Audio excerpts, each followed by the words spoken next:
બાપુ સમજવા જેવા શબ્દો છે. એક દીકરાએ એના પિતાજીને કહ્યું કે પિતાજી તમે મૂર્ખ છો. પિતાજીએ કહ્યું કે શું? કે તમે મૂર્ખ છો. તમે રોજ કથા સાંભળવા જાઓ છો, 1 કલાક જતા થાય છે, 1 કલાક આવતા થાય છે અને 3 કલાક સાંભળવામાં રોજની તમારી 5 કલાક બરબાદ થાય છે. 9 દિવસની 45 કલાક તમે બરબાદ કરો છો. પણ જો એ 45 કલાક તમે કામ ધંધો કરો તો આપણો ધંધો કેટલો વિકાસ પામે.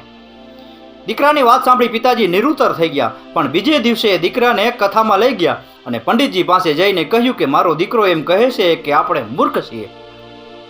આપણે રોજની 5 કલાક બરબાદ કરીએ છીએ, 9 દિવસની 45 કલાક બરબાદ કરીએ છીએ. પણ જો એ 45 કલાક આપણે કામ ધંધો કરીએ તો આપણો ધંધો કેટલો વિકાસ પામે. પંડિતજીએ દીકરાને કહ્યું કે તમે તમારા પિતાજીને મૂર્ખ કહ્યા છો? એટલે દીકરાએ કહ્યું કે હા, તમે રોજના હજારો લોકોને 5-5 કલાક કથામાં બેસાડી બરબાદ કરો છો. પણ જો એ હજારો લોકો રોજની 5-5 કલાક કામ કરે તો આપણો ભારત દેશ કેટલો વિકાસ પામે. દીકરાની વાત સાંભળી પંડિતજીએ કહ્યું કે તમારી વાત સાચી છે, પણ તમે શું કરો છો? એટલે દીકરાએ કહ્યું કે હું કર્મચારી છું, હું નોકરી કરું છું. નોકરી ઉપર ક્યારે જાઉં છું અને ક્યારે આવો છું? દીકરાએ કહ્યું કે સવારે 10 વાગે જાઉં છું, રાત્રે 7 વાગે આવું છું. ત્યાર પછી શું કરો છો? એટલે દીકરાએ કહ્યું કે હું 1 કલાક ચાલવા જાઉં છું, પછી આવી નાહી ધોઈ અને જમવા બેસું છું. જમી 1 કલાક ટીવી જોઈ અને રાત્રે 11 વાગે સૂઈ જાઉં છું. પંડિતજીએ કહ્યું કે તમે સવારે ક્યારે ઉઠો છો? દીકરાએ કહ્યું કે હું સવારે 6 વાગે ઉઠું છું. એટલે પંડિતજીએ કહ્યું કે તો તમે પણ મૂર્ખ છો, કારણ કે તમે રોજની 7 કલાક ઊંઘો છો.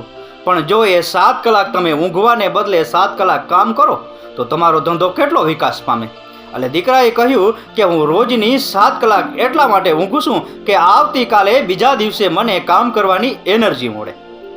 પંડિતજીએ કહ્યું કે જે રીતે તમે રોજની 7 કલાક ઊંઘી અને બીજા દિવસની એનર્જી પ્રાપ્ત કરો છો, એ જ રીતે તમારા પિતાજી આખા વર્ષમાં 45 કલાક કથા સાંભળી અને આવતા વર્ષ માટે એનર્જી પ્રાપ્ત કરે છે. પંડિતજીની વાત સાંભળી દીકરો નિરુત્તર થઈ ગયો, પંડિતજીના ચરણોમાં પડી ગયો. બાપુ આપણી ગુજરાતી ભાષામાં કહેવત છે કે આરામ હરામ છે, પણ જે રીતે શરીરનો થાક દૂર કરવા માટે આરામની જરૂર છે, એ જ રીતે મનનો થાક દૂર કરવા માટે કથા અને સત્સંગ સાંભળવા જરૂરી છે. શરીરના થાક દૂર કરવાની સાથે સાથે મનનો થાક પણ દૂર થવો જોઈએ, મનનો ભાર પણ હળવો થવો જોઈએ, તો જ જિંદગી જીવવાની મજા આવે છે. રાકેશ ગીરીના આ શબ્દો સમજાઈને વંદન. આપનો દિવસ શુભ રહે. મહાદેવ હર.